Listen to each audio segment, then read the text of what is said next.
Hey guys, welcome back to Pocket Saga, as you've seen in title and thumbnail. In this video we are going to see, what if Ash's Pokemon got mutant? This is part 1. Foe. More comment down your thoughts and like share, also don't forget to check out author of this story named, Outbreak by, Mari DC Fan.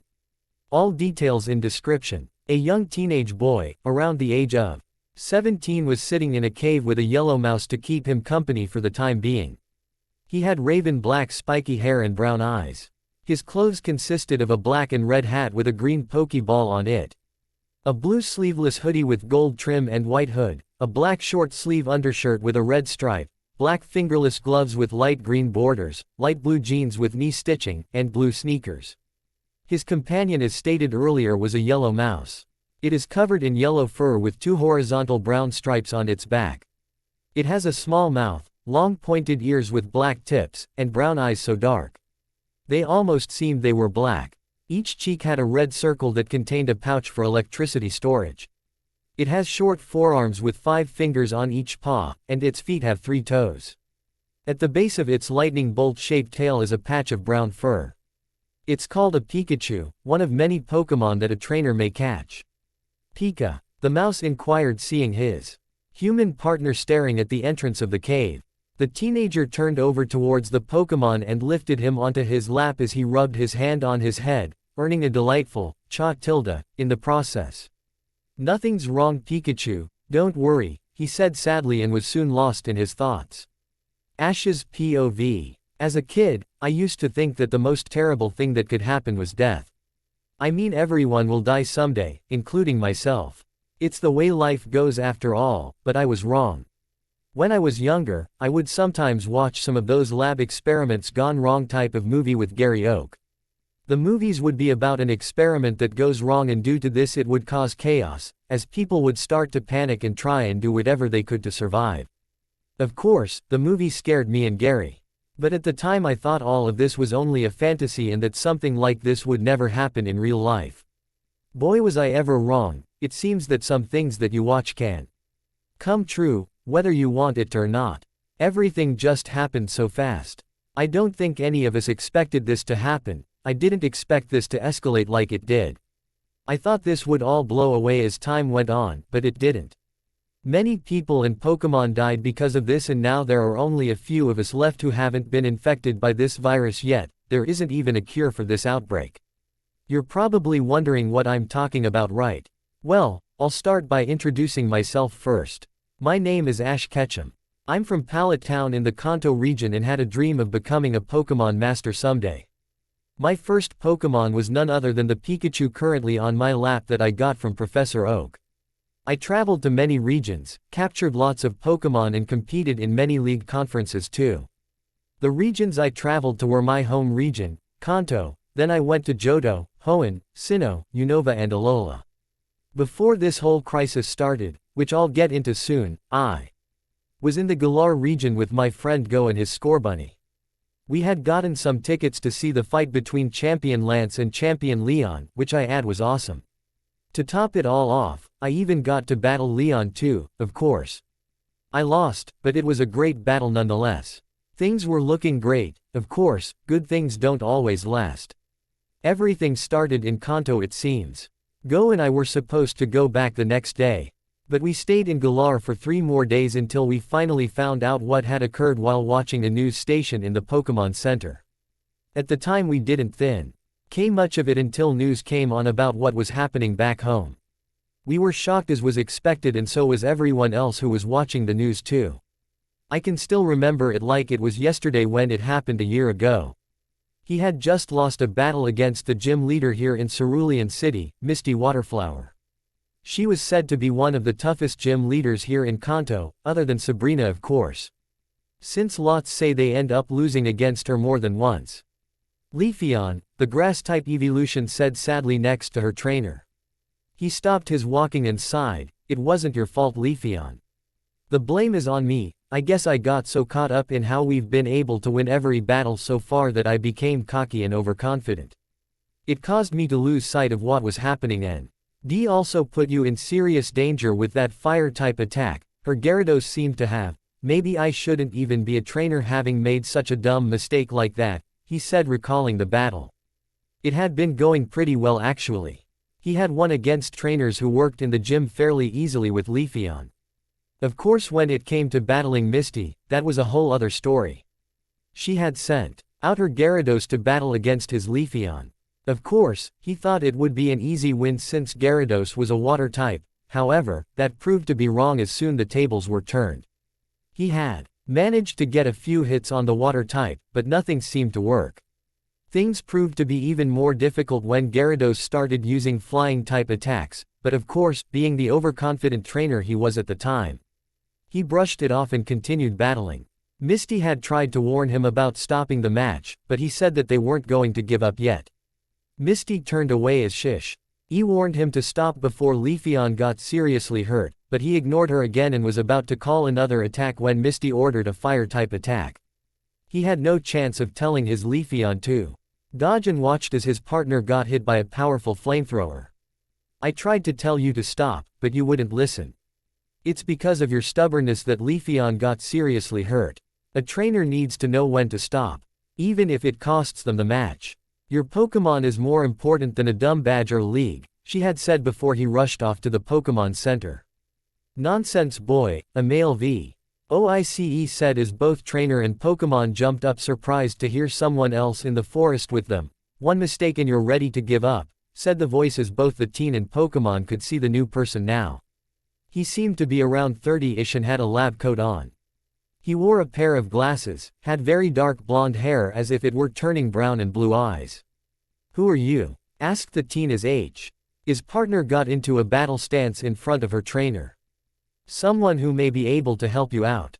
You see, I work for an organization that can make Pokémon stronger and also with the right Medicati on and training make it so they no longer have any weaknesses too, he said, and the teen had to say that it seemed almost too good to be true. That would mean that Leafeon wouldn't be in danger with fire or flying type attacks.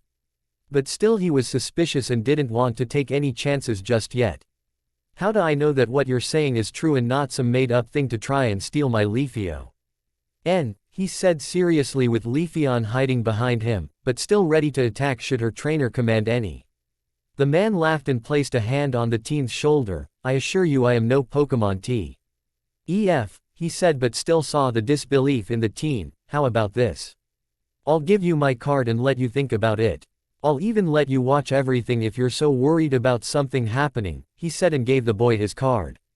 The teenage boy stayed silent as he looked at his Leafeon. I'll think about it. I can't say I'm not the slightest bit curious about all this, he told the man and made his way back towards the city. Once the boy was out of earshot, the man pulled out a phone from inside his lab coat and dialed a number. I think we might have our first test subject, he seemed convinced with what I said but is worried that something will happen.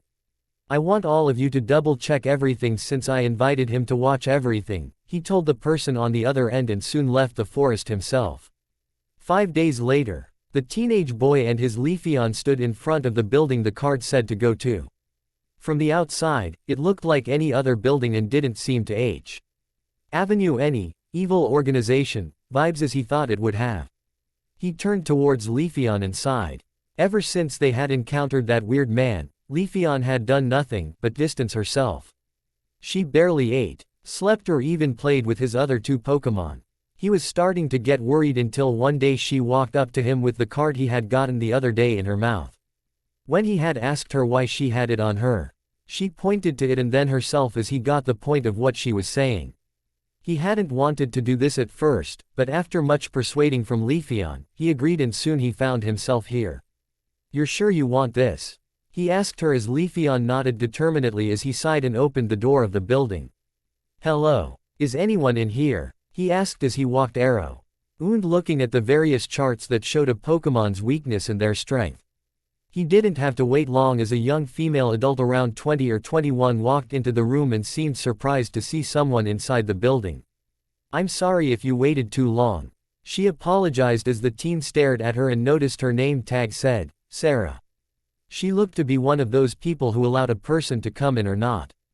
It's no problem really. I just got here anyway so it's not like I waited much, he said and saw her sigh in relief as she walked over to the table. What brings you here anyway? We don't get many visitors, so I'm surprised that someone as young as you is here, she said, and he shrugged and picked up Leafeon from the ground. One of the scientists here said that there was a way. My Leafeon could become stronger as well as a way to make it so she no longer has any weaknesses too, he told her as he noticed her staring at him shocked.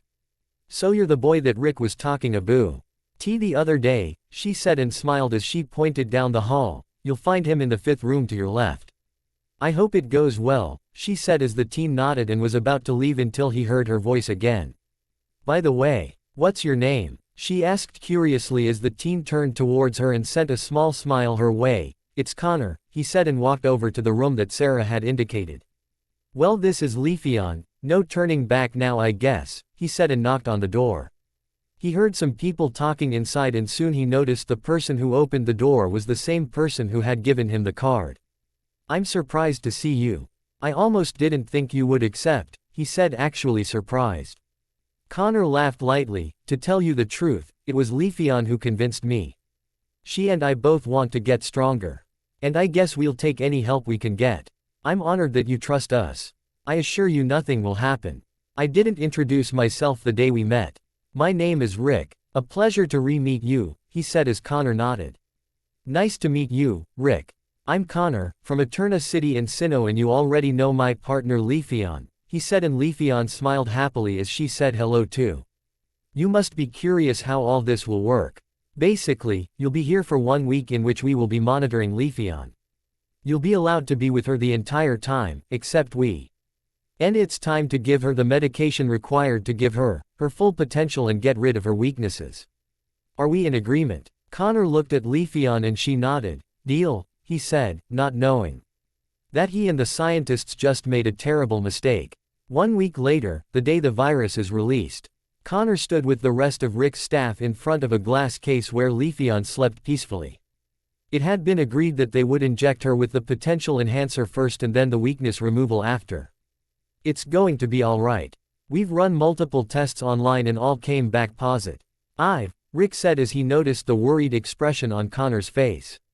I know, but I still can't help but worry that something may happen, he said, but soon shook away all the bad thoughts as he knew Leafeon was counting on him to stay strong for the both of them. The past 2 weeks were tough, but hopefully, it would all pay off. Sir, we're ready to begin, one of the younger scientists, Carl said. Good, let us begin then. Stop if you see anything unusual happening, Rick said as Carl nodded and left to his station. Rick turned to Connor one more time. This is it. No turning back now, he said, and the teenager nodded. No turning back, he repeated as he smiled at Leafeon. The first injection was a success. It seemed as if she didn't show any signs of struggling or anything. See, nothing to worry about, Rick said, and Connor nodded. But still couldn't help the uneasy feeling. Todd, get the next injection, but be careful not to mix them up with the virus we discovered, said a female scientist. Lysa's Todd nodded and walked over to the multiple tubes. He looked at them all until he saw the green tubes next to each other.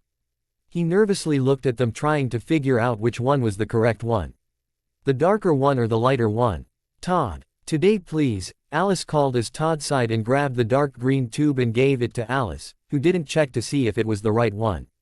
She injected Leafeon and stood back to see if anything would happen. After 2 minutes of nothing, Alice put the empty tube on the table beside her and turned to Rick and Connor. Looks like everything is in perfect order, she said, and Rick sighed in relief. Suddenly the monitors started flashing red as Connor looked around with a nervous expression. What's going on? He asked with slight fear. Rick ran over to the monitor and looked scared as he read the scan. Something's wrong. This shouldn't be happening. All the tests we conducted never showed anything like this, he said, and Connor looked over at his Pokemon as he saw Leafeon start to thrash around widely. Leafeon, he said, looking at her. Todd recoiled back in shock, grabbed the empty tube from the table and turned it over as he paled at what the label said. D-virus. No, no, no. No, no, he said, and everyone turned towards him as he fell to the ground. This is all my fault. I should have read the label. What's your fault, Todd? Rick asked urgently. Instead of getting the right tube, I gave Alice the D-virus tube, he said, and everyone soon went into panic. What's the D-virus? Connor asked, not understanding everything going on. Surprise. It was Todd who answered him. The D virus was something that was discovered not too long ago. We had a few samples here dropped off by a woman named Cassandra and were told never to touch them. I guess I can see why she would say that, he said sadly and looked at the struggling Pokemon. Isn't there anything we can do for Leafeon? Connor asked, worried as he suddenly saw the grass type drop dead. Leafeon. He screamed and ran over to the glass case holding her inside. Connor, no, Rick called, trying to stop the boy, but failing terribly. As the teenager got closer, he noticed as Leafeon's colors began to change. Instead of her usual green, it turned black, while the yellow parts of her became gray. She slowly opened her eyes and Connor took a step back. Her eyes were pitch black and she hissed when she saw him. Leafeon, don't you recognize me? He asked, scared. Leafeon kept her dark glare on her trainer and attacked the glass case, keeping her inside. She kept doing that over and over again. Rick pushed Connor away from the case. We need to keep her inside that case. We cannot let her out, or she will contaminate everyone else, he said, and Connor looked at him shocked. What do you mean everyone? He asked, getting more scared. Rick stayed silent for a long time, so Alice decided to interject. He means that this virus can affect both Pokemon and humans. No one's safe if Leafeon gets loose, she said, and Connor stood there shocked for a while and then looked back at Leafeon again. Then, I'll help keep her inside, Connor declared and took out 2 Pokeballs as a Butterfree appeared.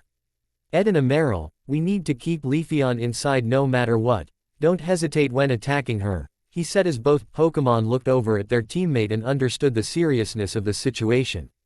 Everyone soon heard glass breaking as Leafeon was out of her imprisonment and glared at everyone present. Don't let her touch or bite you, Rick said, and this caused Leafeon to attack him first.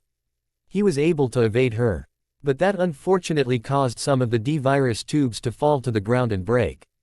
No one noticed the dark green liquid on the ground as they all tried to get Leafeon into another case, but was quite difficult.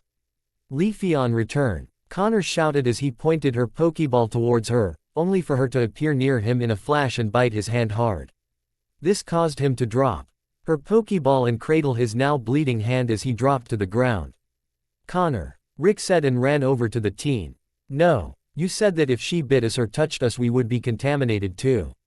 You have to stay back or else you'll be contaminated as well, Connor said, and Rick knew he was right as he looked at the others, only half of his staff on the ground now nursing a bleeding wound, while the other half was hiding from the deadly Pokemon. He turned back to Connor and noticed some dark green was beginning to get mixed with his blood. Butterfree kept trying to use string shots to stop the grass type, but nothing worked. It was then Rick remembered that Leafeon was injected with the potential enhancer, and because of that, she was stronger and faster. There was no way they would be able to stop her. Both he and Connor watched in horror as Leafeon jumped onto the Butterfly Pokemon and bit his neck hard. Butterfree cried out in pain and fell to the ground, no longer moving. There has to be a cure somewhere around here, Rick said, and noticed that Connor was no longer breathing and he wanted to help but knew that he couldn't touch him. Instead, he ran over to the cabins, while Leafeon was distracted, looking around for anything that could help them, but unfortunately, there was nothing. Free. Rick slowly turned around and saw Leafeon standing in front of him with Meryl and Butterfree in the same condition as her, with pitch black eyes looking at him. He slowly backed away from the 3 diseased Pokemon, not noticing a figure behind him. Leafeon, on the other hand, ran through his legs as she went for the door. Many tried to stop her, but ended up with a wound in different places. No, Leafeon, Rick said, and was going to chase after her until he felt something bite hard into him. Turning to see none other than Connor, but not the same Connor as before. No, this Connor was now like Leafeon, infected with the D-virus. His skin had turned into a pale gray white color and his once blue eyes were now replaced with a pitch black color. He also took note of the few green lines running along his arm. Slowly a head poked out as it revealed to be Alice, and she stared with wide eyes as she was right. No human or Pokemon would ever be safe again. She knew what she had to do in order to prevent anything from happening. She ran towards the door, not noticing Connor, Carl and Todd following after her with lightning-fast speed. Alice made it all the way to another lab and ran towards the computer, typing as fast as she could to let the other professors and scientists know of what had occurred. However, just as she was about to finish, the door broke and all three males walked in. Alice knew there was nothing she could do anymore and went to press the send button. But couldn't, as she was thrown to the other side of the room. When she looked up, she saw Rick in front of her with the same pitch-black eyes as the rest of the infected. "Rick," she said, and now realized the true extent of the situation. She moved out of the way just before he could bite her and turn her into one of the diseased and found just she was needed. She aimed the weapon in her hand and shot her boss in the head. She was breathing hard and looked relieved when she saw he wasn't moving anymore, but this came with a cost, as she had been too distracted with Rick to notice the other three males all gang up on her. The last thing that was heard was a scream and one more gunshot. Meanwhile, Sarah hadn't heard any of the screaming or the cries for help, as she had put on a pair of headphones and was scrolling through her song choices. She soon noticed a gray and black blur as she took off her headphones and saw that the blur was what looked like a Leafeon. "Hey, I know you, you're Connor's Leafeon, right? What are you doing out here and what's with the new color?" Sarah asked as she bent down and reached to pet Leafeon, only to hear her hiss, and next thing she knew, the grass type bit her hand hard. "Why you bit me?" she said, surprised as she remembered the nice and cheerful Leafeon from 1 week ago and looked at this new version with a scared expression. She looked at her hand and to her horror she saw dark green in her blood all of a sudden. She screamed as she saw some dark green lines appear and they started running up her arm, and the last thing she saw was Leafeon leaving the building as she heard the sound of glass breaking and knew nothing more. There was no mistaking it. The virus had been released and Kanto would be the first of the regions to fall. Speaking of Ash, she thought back to when she last saw him. He was in Alola at the time, studying in a Pokemon school. To say she wasn't surprised the first time she heard about him being in a school of all places would be an understatement. She had to admit, though, that he had grown into a far better trainer than the 10-year-old she first fished out of the river all those years ago. Soon she passed by a building with multiple police officers surrounding it, and curiosity getting the better of her, moved to see what was happening. A male officer saw her coming towards them all and held out a hand to make her stop. "No one is allowed to be here," he said, and Misty frowned. "What happened? Last time I passed by here everything seemed normal," Misty said. "I'm sorry Mama, but I'm not allowed to say at this moment.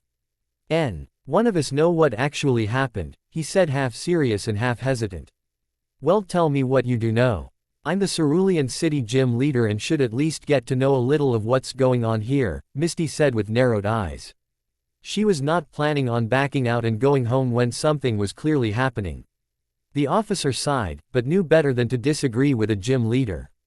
He remembered the last time he denied a gym leader information and did not wish for a repeat of that experience. "All we know at the time is that some of the people living here say they've heard screaming and some weird noises the last few days." Misty looked at the building in confusion and then back at the officer. "When did all this start?" The officer seemed to be thinking for a while, until he finally answered, 3 days ago. Although many say that before those 3 days, they could hear something going on. Misty nodded as she remembered how this building was new to Cerulean and knew that the people working there were all nice. So what caused all this? She knew that the only way to get answers would be to head inside. Of course, with all these police officers around, it would be tough to even get to the front broken entrance. "If I want to find out the truth about all this, then I'm going to have to come during the night. Hopefully, there won't be a night watch. Either way, I'll bring only 3 of my Pokemon. Just in case," Misty thought, and with that, she thanked the officer for his information and left without another word. This left the officer somewhat surprised and hoped nothing bad would happen for telling her all this. Later that night, Misty found herself sneaking towards the Off-Limits building and the source of distress for some of the Cerulean residents near said building. Redhead kept thinking about what the officer shared with her earlier in the day and shook her head as she didn't want to overthink anything without some sort of solid proof. She sighed in relief as she finally made it to the building and was happy to see no guards or Pokemon there.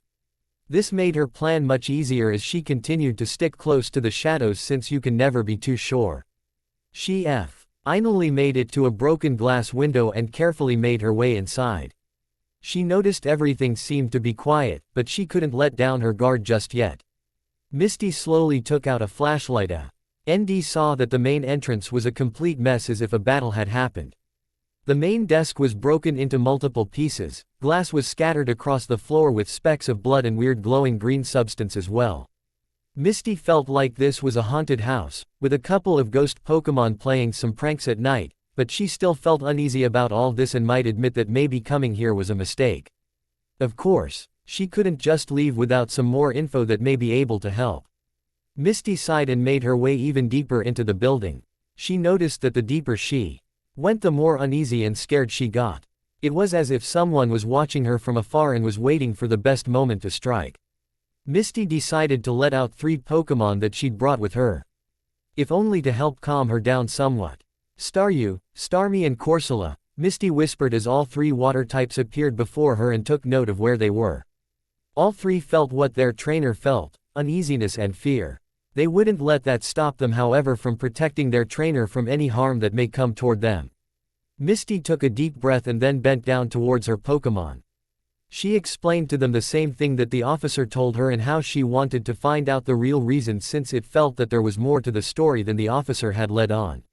Her Pokemon agreed to help her out as they surrounded their trainer and kept careful watch for anything suspicious at the same time. As they were walking, Misty suddenly heard a noise. She spun around to where she heard the noise and shined the light there. To her surprise, there was nothing, except for a door that was opening and closing for some strange reason. Misty hesitantly walked towards the door and looked inside. She saw many colored liquids on the ground, with a broken glass case, shelves knocked onto the floor and computers out of order. Misty walked around and saw some tubes on the desk that had managed to stay intact. She picked one up and held the flashlight towards it so she could read what it said. D-Virus, Misty read as her Pokemon suddenly got tense. They felt as if another Preza NCE had joined them, thinking along the lines of whether they are friendly or not. Misty removed her red bag from her shoulder, took out a white cloth as she placed the tube in it and put an elastic bee. And so it wouldn't fall out. Maybe that tube has some answers to all this, she said to herself and turned towards her Pokemon, which she realized were all tense. What's going on? She asked them and heard a new voice. Free. Free. The Cerulean gym leader froze and slowly brought her flashlight up to see none other than a Butterfree, except this one was colored differently. She knew it wasn't a shiny Pokemon, since she actually battled with a shiny Butterfree once under the ownership of someone called Emily. This Butterfree looked as if it was sick or even worse dead, yet it was still flying. In front of her with deathly eyes looking at her manically. Misty took a step back as she tried to put some more space between her and the evil Butterfree. This isn't right. I thought that no one was around here. Misty cried in her head, not realizing that the Butterfree was coming towards her. Corsola, not wanting anything to happen to Misty, jumped in front of the attack and screamed as loud as it could. The poor Pokemon felt as the Butterfree bit it hard and couldn't do anything to stop the unbearable pain. Misty watched in horror as her Corsola screamed in pain, and soon the Butterfree let go and went to try and attack its original target again. Misty wasn't going to not do anything this time. Staryu, Starmie, both of you use a double water gun, she said as both star-shaped Pokemon ed their water gun attacks toward the oddly colored Butterfree. Crash! Misty looked behind her and saw what looked like Connor and some other male human, but both were in the same state as the Butterfree, who attacked them. She and her 2 remaining Pokemon looked for any way out. Unknown to Starmie, a Marill found its way towards the water type and tackled it to the ground while biting the gem on Starmie. Starmie! Misty yelled out in fear as she saw the gem get completely shattered. Misty couldn't take this anymore and returned her Staryu, fearing it would suffer the same fate as Starmie did. Misty then grabbed a hold of her Corsola, hoping she could at least save it, and made her way as fast as she could toward the door. She kept running, no longer wanting to get more information. She seemed to have plenty of it after all. She turned around and saw Connor, the older male, Marill and Butterfree all chasing after her. Misty didn't care for anything other than getting out of this horror freak house now. Soon, however, she noticed her Corsola start to change colors.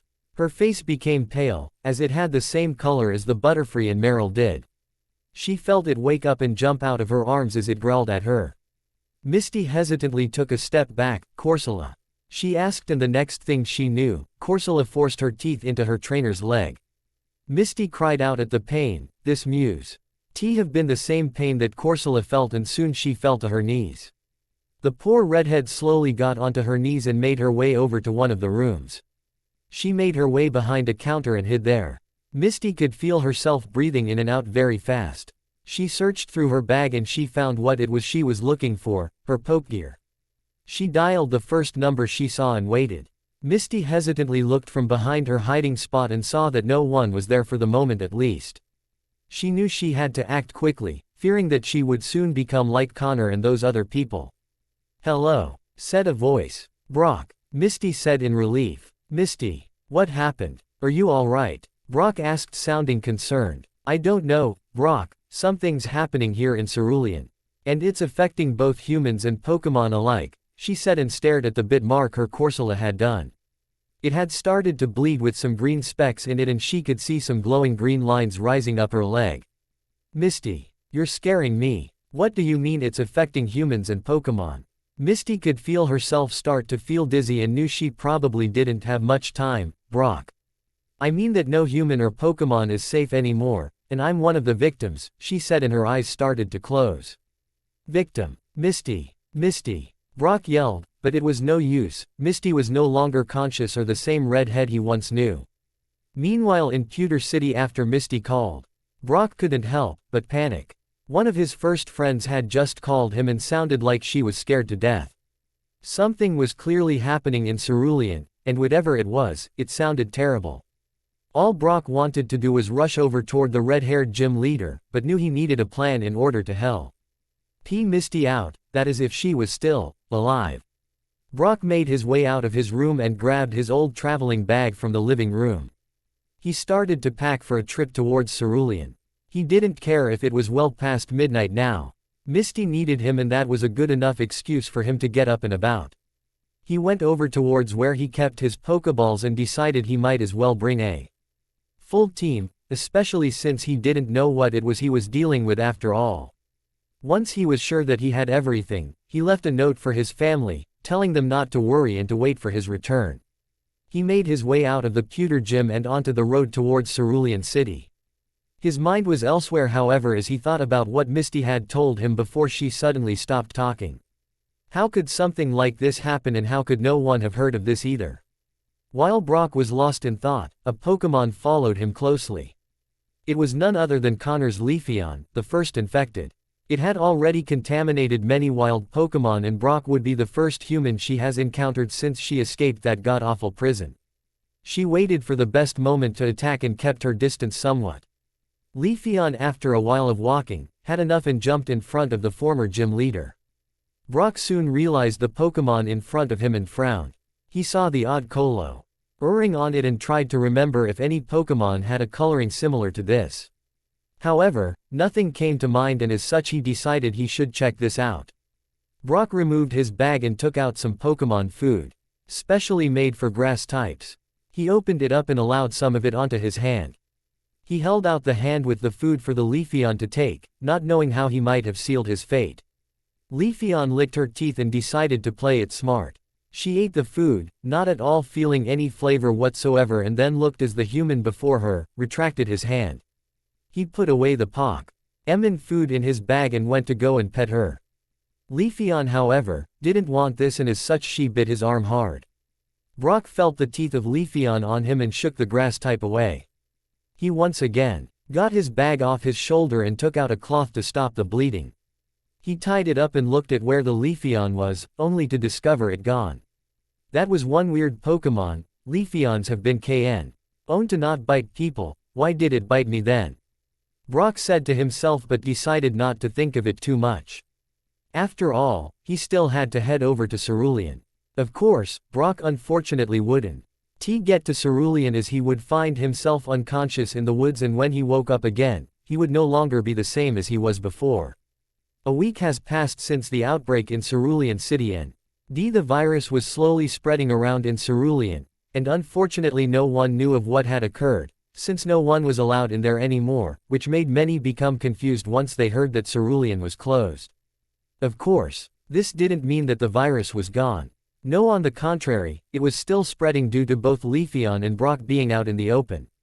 Pewter City was slowly suffering the same fate, and so was Vermilion City. However, right now we find ourselves with Ash, Go, Pikachu and Scorbunny. Currently they weren't in Kanto at the moment. Instead they were in the Galar region, which was a plane ride away from Kanto, and the virus wasn't being broadcasted on television, since it isn't something that's public yet, so they had no clue what was going on back home. Today had been going great for Ash Ketchum. He and Go had arrived in the Galar region to watch the match between champions Leon and Lance. There, they got to see something called Dynamax and Gigantamax's bot. Champions had used them in their battle. In the end, Leon was victorious, and Ash had to say he was interested in the whole giant Pokemon thing that happened. As luck should have it, however, after the battle, Ash and Go both found themselves in some trouble. During this, Ash's Pikachu was able to Gigantamax without one of the wristbands needed for this to occur. Luckily Leon was there to help both teens out of this mess. After that whole ordeal, Ash got a change at battling Leon himself. The palette trainer had decided to use his trusty partner Pikachu, while Leon went with his Charizard. In the end the victor was obviously Leon. But either way, Ash still had to admit it was one of the best battles he ever had. I still can't believe you got to battle champion Leon himself, Ash. That was one of the coolest battles I've ever seen, Go said excitedly. Even though he wasn't too into battling like Ash was, didn't mean he couldn't enjoy watching them. His partner Scorbunny also seemed to agree with his trainer as he cheerfully nodded. It sure was fun to battle him, all right. I can't wait to battle him again one day, and this time we'll win, right Pikachu? The raven-haired teen asked his starter. Pika, declared the mouse, agreeing with his trainer as he held up a paw. Go and Scorbunny laughed lightly at how hyped up the two were, but that was to be expected from Ash after all. While walking towards the Pokemon Center to get Pikachu healed up, Go noticed a crowd of people near one of the electronic shops. I wonder what's going on, asked Go as Ash turned to look at what his friend saw. Probably a tournament, but we don't have time to stick around. We need to get Pikachu to the Pokemon Center and heal him up so we can look around more this time, Ash told Go, who hesitated, but in the end nodded, and soon both boys were off to the Pokemon Center again, just as the TV started to play a report on Cerulean City and what had become of it. Scene 2 weeks had passed since the outbreak there. Meanwhile in Kanto, Viridian City Gym, a teenage boy around the age of 17 was currently watching a little bit of TV from one of the many available in the gym. The teen wore a pair of green boots with some black on them, white pants and a black shirt underneath his opened-up green jacket. He had brown spiky hair and green eyes. This was none other than Blue Oak, grandson of Professor Oak and cousin of Gary Oak. Gym leader of Viridian City, Kanto Dex holder and runner-up in the 9th Pokemon Indigo League.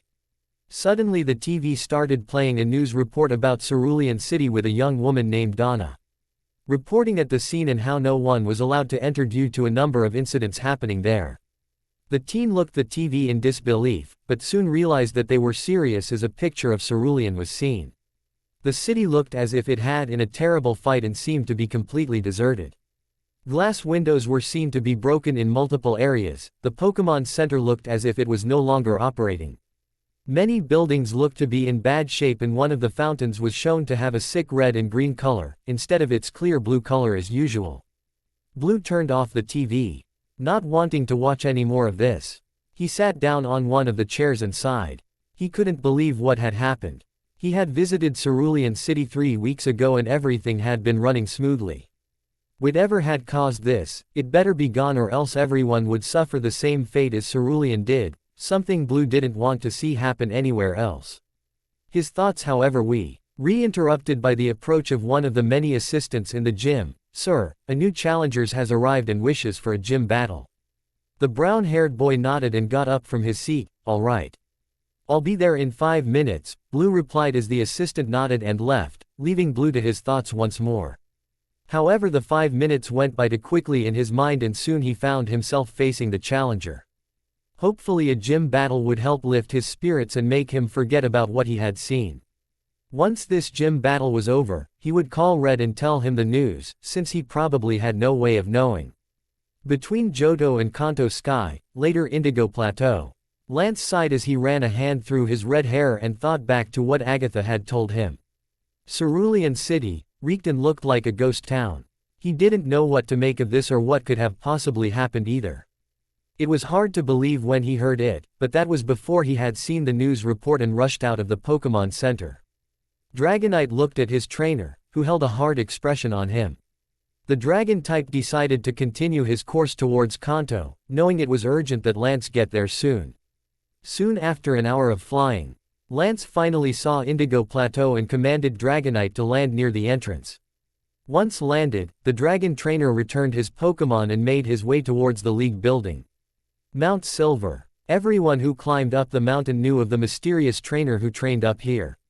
He was well known in Kanto after all, other than Ash, Blue, Professor Oak and Gary. He wore a red vest with a white shirt underneath, blue jeans and white running shoes with some red on them. He had spiky black hair with a red cap on top of his head and brown eyes. This was none other than Pokemon Trainer Red, winner of the 9th Pokemon Indigo League and one of the Kanto Dex holders too, alongside his rival Blue. He was currently in the middle of training when he heard his Pokegear suddenly ring. Red sighed and motioned for his team to take a break, while he took the call. He looked at the caller and tilted his head confused. "Blue, you called me 2 days ago, what happened this time? You wouldn't happen to have a TV anywhere near you up on that mountain, would you?" Blue asked him, ignoring the question. At this, Red got a confused expression on his face. "You know that I don't. Only the Pokemon Center down there does," he responded and heard Blue sigh. Something was definitely wrong and not in a good way. "So you don't know then," Blue said, and Red once again became confused. Had something happened since he last stepped foot in a city? "All I know is that something happened in Cerulean City, and Red, it looks really bad over there. It's like all life just disappeared.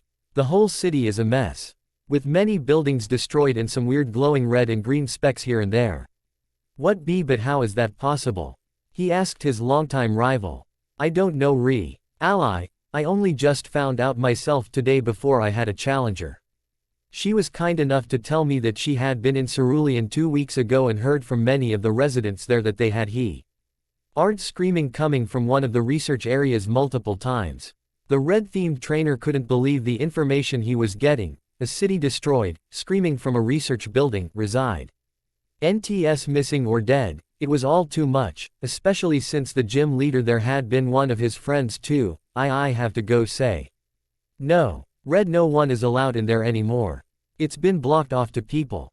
You would only be going there to be kicked out. So don't go." "But, I mean it, Red. You'll only be putting yourself and Pokemon at risk, and I know you don't want that on your mind." Red let out a deep breath as Blue hung up. As much as Red wanted to go towards Cerulean City and find out what happened himself, he knew that maybe it wasn't such a good idea. He would be running into a risky area after all. Since no was allowed for reasons not shared to the public, it seemed. He didn't know if whatever had caused this was still there or how dangerous it could be. He may be putting his entire team in danger even. And he wouldn't want anything to happen to them. He looked towards his team, who all looked at him with worried expressions. Red must have guessed that they may have heard what he and Blue talked about. "Pikachu Chu Pika?" asked his Pikachu nicknamed Pika as he ran towards his trainer. "I don't know what to do, Pika. I really want to find out what happened over there, but I'm worried that maybe Blue is right and I should wait until I know more. Nothing makes sense anymore," Red said, throwing his hands up in the air. "I'll listen to Blue this time around. I just hope whatever this is doesn't continue to spread out across the regions," Red thought to himself. He finally made up his mind as returned his team and decided he should head down towards the Pokemon Center and find out some more information. Little did Red, Blue or anyone know that the infected people of Cerulean had moved out and about. The question now is, how long will everyone stay safe for? Me and my friend Go were supposed to have returned back to Kanto 4 days ago, however that wasn't the case, and as such we were forced to stay for longer in Galar after we had gotten word from the Rain Station receptionist that no one was allowed in Vermilion City or any other city in Kanto, which made no sense to me at the time and sounded suspicious. I mean, why has nobody said anything about this here or on TV? After all, this isn't something that happens overnight, right? I don't know, maybe I might try and call Mom or Professor Oak to see how they are doing this time around, since I hadn't thought of doing that. I hope they know something about this whole ordeal of not letting people come into Kanto. Anyway, onto what's going on right now. Me and Go were walking through the busy streets of Galar. But I couldn't help thinking about what could have happened. So many ideas ran through my head that I barely heard Go talking. Ash, Ash, Ash, he finally yelled as I snapped out of my thoughts to see the worried faces of Go, Pikachu and Scorbunny. Are you alright? You've been acting weird the last 4 days since we heard we weren't allowed back in Kanto, he asked as I sighed in. Dee smiled a little as Pikachu nuzzled my cheek in an attempt to make me happy again. Well, I've just been thinking about what could have caused the whole no entry into Kanto thing. And I mean, aren't you worried about what could be happening back home? I asked him after answering his question. Go seemed to be thinking about what I asked him, until he nodded his head. Yeah, I'm curious to know what's going on. But I'm sure it's nothing to worry about and we'll be back in Kanto in no time, he said optimistically, but that didn't really calm me down as much as it usually did. I sighed to myself, I looked to the ground. Why is this bothering me so much? Lots of things happen after all, and sure, I've saved the world lots of times, except this time it's different, almost like. Hey Ash, if you want, I was wondering if I should call Professor Cerise once we get back to the Pokemon Center and see if he can tell us anything that might be happening. What do you think? I mean, we haven't actually told him we were stuck here, Go told me, as I was cut off from my thoughts. I thought over what he said and nodded at that. It wasn't a bad idea since Professor Cerise lived in Vermilion City and may have a better answer than Professor Oak might. I think it's worth a shot, really. You know, I'd like to know what could be causing this one way or another, I said, and Go looked a little hesitantly at Scorbunny, but nodded after a short while. I guess he doesn't feel as suspicious about the whole ordeal, like I do, I said to myself as we continued back towards the Pokemon Center. Finally, we made it back to the Pokemon Center, just in time too, since it had started to rain and unfortunately we had gotten slightly wet. Once inside, we both handed our Pokemon over to Nurse Joy and made our way towards the video phones. Go typed in the number for the lab and waited, while I stood right beside him. However, no one seemed to answer as Go tried 4 more times, but each time it went straight to unavailable. He shook his head and looked at me. I now had even more reason to suspect something very bad is going on. After all, the professor barely leaves his lab, and if he wasn't available, then one of the assistants would answer instead, or even Chloe. This is getting weird, Go whispered to himself, and I had to agree with him. I'll try calling Professor Oak, maybe he'll be available, I said, and switched places with Go. I typed in the number for the lab back in Pallet Town and waited. Hello, answered a familiar voice as I sighed in relief. Professor Oak, I said happily as Go moved closer towards the screen to see the professor looking like a mess. Ash, where are you? Are you alright? He asked in a panicked tone, causing me and Go to look confused. Me and Go are alright. And we're in the Galar region right now. We would have been back in Kanto 4 days ago, but the train station receptionist told us no one was allowed in Kanto, I told him, and saw the look of relief appear on his face. Thank goodness you're both are alright. It's better that you aren't in Kanto, he said. Why is it a good thing we aren't in Kanto? Go asked as I could see he was beginning to get suspicious too. About time anyway, I thought. Maybe it's best I don't tell you, he said, and that was the last straw for me as I finally snapped. Professor Oak, I'm sick and tired of not knowing what's going back home. First we get told we aren't allowed back in Kanto, and then we're told that no one here knows why, and now you, who actually does know what's happening, won't tell us a thing. No, I won't take no for an answer. Please, Professor, tell us what's happening, I said as both Go and Professor Oak look at me in shock for my outburst, but I couldn't bring myself to care. All I wanted was answers. Professor Oak was silent for a while, and I was about to give up hope, when I suddenly heard him talk. I won't tell you everything, cause even I don't know the full story, but something happened in Cerulean City. It looks as if it's been at war with another city, everything is destroyed and there have no reports of any survivors yet, he started to say, and I flinched when he said the words, no survivors.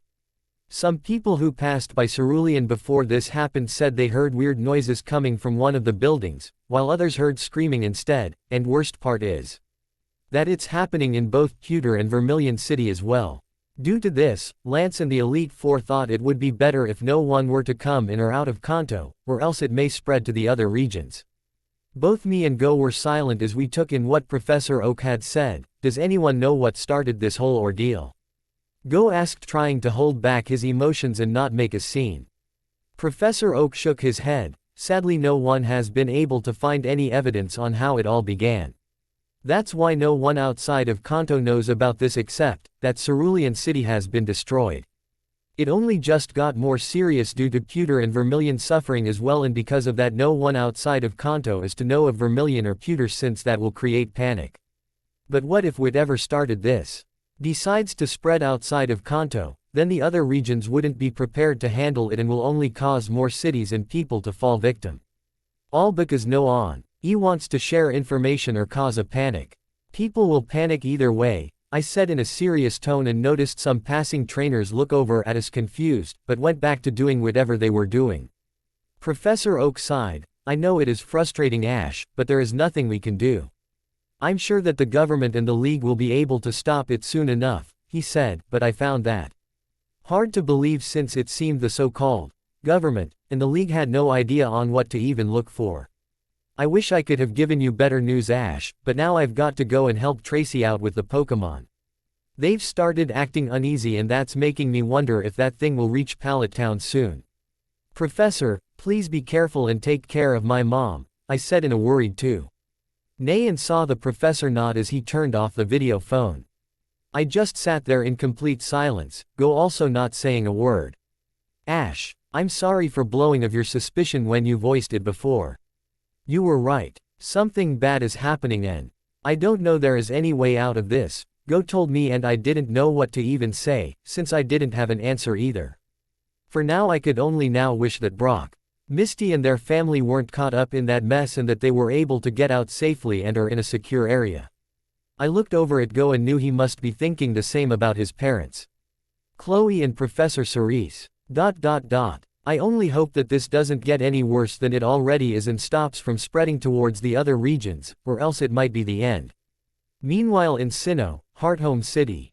A girl around the age of 16 in a battle against a boy who looked to be slightly older than her. She had a Glaceon on her side of the field, which her opponent had a Flareon. Having the disadvantage. It was tough, but like her mentor Ash Ketchum, she wasn't going to let type advantage stop her from winning. Time's up. A female voice called out as both the GIRL and boy turned towards the big screen. It held a picture of both competitors and their Pokemon, and the winner of the Hearthome City contest is May Maple of Petalburg City, said the same female voice as before. The girl, May, smiled as she had now won her second ribbon in Sinnoh region, 3 more and she'll be able to compete in the Grand Festival. May stood with the judges in front of her as they presented her the violet ribbon. May thanked the judge and slowly took a hold of the ribbon. All right, I just won the Hearthome City ribbon and it's all mine, she declared while doing her signature pose, with Glaceon posing beside her trainer. After a while, May walked out of the contest hall happily staring at her ribbon case as she placed the new ribbon inside the violet case and closed it. Shish. Made her way towards the Pokemon Center where she was staying and gave her Pokeballs to Nurse Joy, while she walked over to the video phones and tell her parents about her recent victory. Maple residents speaking, how may I help you? Asked a female voice, which May recognized immediately as her mother, Caroline Maple. Mom, it's me, May, the Hoenn coordinator said as the screen showed the image of her mother. May, it's so great to hear from you again. I wanted to show you this, May said as she took out her ribbon case and placed it on a good angle for her mother to see. I won the contest here in Hearthome City today. That's wonderful news, May. I'm sure your father and Max would also be proud. I'll be looking forwards to your next win, and I'm sorry to cut this conversation short, sweetie. But I have to go do some things I promised your father I would do, she said with a smile as May nodded in understanding. May smiled as she knew her father was probably in a gym battle and as such wasn't able to congratulate her. While her younger brother Max was out on his own journey in Johto after deciding he wanted to begin in a different region, having already traveled through Hoenn and Kanto with herself, Brock and Ash. Ash, I wonder how he's doing. I haven't spoken to him since we last saw each other when he was still traveling in Sinnoh, thought the brunettes remembered the days with the raven-haired teen. Congratulations on winning the ribbon, May, said a familiar voice that the Hoenn native knew very well. None other than Drew stood behind her holding one of his many rows. He gets so many I'll never know, May thought as she got off the chair and walked up to the green-haired teen. Thank you, Drew, and let me guess that rose is for my Glaceon, right? She asked in a teasing tone and accepted the rose. You're catching on quickly. I heard this is your second contest win, right? You're going to have to do better if you want to catch up to me and Soledad, Drew said as he took out his green ribbon case, showing of 3 ribbons inside. May looked surprised, but at the same time she expected Drew to be ahead of her since he basically always was. You'll see. I'll get my 3rd ribbon in no time, she declared, and Drew held out a hand. Then may the best coordinator win, he said, and May nodded determinedly as she shook hands with her rival. He may still be the same Drew I met, but he's changed at the same time. I'll see you in the grand festival, Drew. That's a promise, she said as the green-haired teen nodded and walked out of the Pokémon Center with a wave. Once he was gone, May took out a half ribbon from her fanny pack and held it close. Ash, wherever you are, I hope you're out there cheering me on, and I wish to meet up again if possible too, she told hers. Elf, and little did she know her wish would be granted one way or another, just not the way she planned on. Leaf's POV. My name is Leaf Green, Pokémon trainer and one of the current Kanto Dex holders. Are there more? I mean, more trainer have mostly likely left for their journeys after all, so maybe there are more. Anyway, pushing aside the whole, are there more Dex holders or not, theory, I'm CU. Ridley on my way towards Viridian City to meet up with an old friend of mine, Blue Oak, Viridian's own gym leader. It's been a long time since we last saw each other after all. He was always an annoying guy. Calling me pesky girl or obnoxious girl, such a jerk. I swear there were many times in which I couldn't stand him or work with him. Hopefully he's changed, but I doubt it. So in case any of you are wondering where I am, I'm in the Viridian Forest, trying to get out of this maze. However, it's sort of hard since the whole place looks like exactly the same with no road, signs or sidewalks. Nope, only trees, trees and more trees. As I kept on walking, I started thinking about how crazy the last couple of days had been for me. You see, 3 days ago I had gone to Cerulean City for old times saw K, only to find it completely destroyed. The once beautiful city was no more. In its place was a city without residents and looked like a ghost town. I didn't like what I saw that day, since I saw so nothing that the TV news reports didn't show to the world. I had seen some people in Pokémon, dead on the ground with bite marks. Some seemed to have put on a fight since I saw some missing limbs, mostly fingers, a hand, an ear. Or in some cases an arm or leg. What's worse is that some of those people in Pokémon stand back up and I just ran out of the city and didn't look back. I didn't think. All I knew was that I needed to get out or else I would also suffer the same fate as all those other people in Pokémon. I was able to reach Pewter City after 1 day, but didn't stay for long. I still had the images fresh in my mind and wanted nothing more than to reach my destination. I no longer felt safe anymore. Hopefully Blue has some answers for me, since the TV report didn't reveal anything useful at all. After a few more steps I sighed in relief once I saw the road again. I mean, I literally thought I was going to be lost, until I remembered I could have just used my Wigglytuff to help me get out. Oh, I'm such a dumb girl. Same time, Viridian City. Blue's POV. It's been like what, 2 weeks now since that outbreak that happened in Cerulean City. Now we get reports of the same thing happening. In Pewter and Vermilion City, it's only a matter of time before the other cities get hit. I mean, really, we aren't getting anywhere with finding out what on earth could have caused this or if there's even a way to reverse it. What's worse is that no information is being sent out for people, and because of this, everyone is panicking. What was that? I thought to myself as I thought I had heard glass breaking all of a sudden. I quietly walked over towards my window, knowing that the sound came from outside. I pulled the curtains away and saw what looked like a human body to be the cause of the noise. Why would somebody throw themselves towards a window? I thought to myself as I kept looking at the store from my office in the gym and saw a crowd of people gathered around with curious looks on some of the kids' faces and looks of disgust on the adults' faces. I shook my head soon after, and was about to return to the papers I was looking at, until I heard a scream from multiple people outside. I ran back to the window and saw what looked like the body that had smashed into the window was walking. What the heck? I mean, how on earth can that even be possible? I decided to take a closer look and got out a pair of binoculars, which were conveniently close to me, and saw something that made my whole body freeze. The person, who looked to be a blonde girl with a ponytail, had multiple glass shards on her body. But that didn't seem to make her feel pain, otherwise she would have taken them off. Her eyes were an eerie pitch black color, her face was all. "Ah!" yelled another trainer. As the girl literally jumped onto him and bit on his ear. "Okay, that's just disgusting and gross." Multiple seemed to think the same and threw out some of their Pokeballs, and out appeared a variety of Pokemon. Each trainer called out an attack towards the girl, but it did nothing to faze her. Nope, she just shrugged it off and kept on walking towards the Pokemon and trainers. I was tempted to join in. After all, a gym leader should help out whenever the city is in danger. However, this didn't seem like something that wasn't your usual, give me your Pokemon and nobody gets hurt. Worse, I think this is what must have happened to Cerulean. Vermilion and Cuter, it had reached Viridian City, and I don't think there is anything I can do, other than help out people escape from this nightmare. Maybe I should have made Red come the day I called him, would have been nice to have some form of help after all. Leaf's POV. I finally saw Viridian City and smiled. Hot take that, you dumb forest, I said to myself. Happy that I was able to find my way out, even if I did get lost at least 3 times. I slowly made my way towards the calm city, only to suddenly hear multiple screams come from further inside the city. In fact, it seemed to come near the gym. Oh no, Blue. I thought and made my way towards the gym as fast as I could. Please be alright, I said in my head. I finally made my way to where the screams originated and saw multiple people and Pokemon all attacking a blonde-haired girl, a kid missing an ear, a few other trainers with missing limbs, and also a few deadly-looking Pokemon.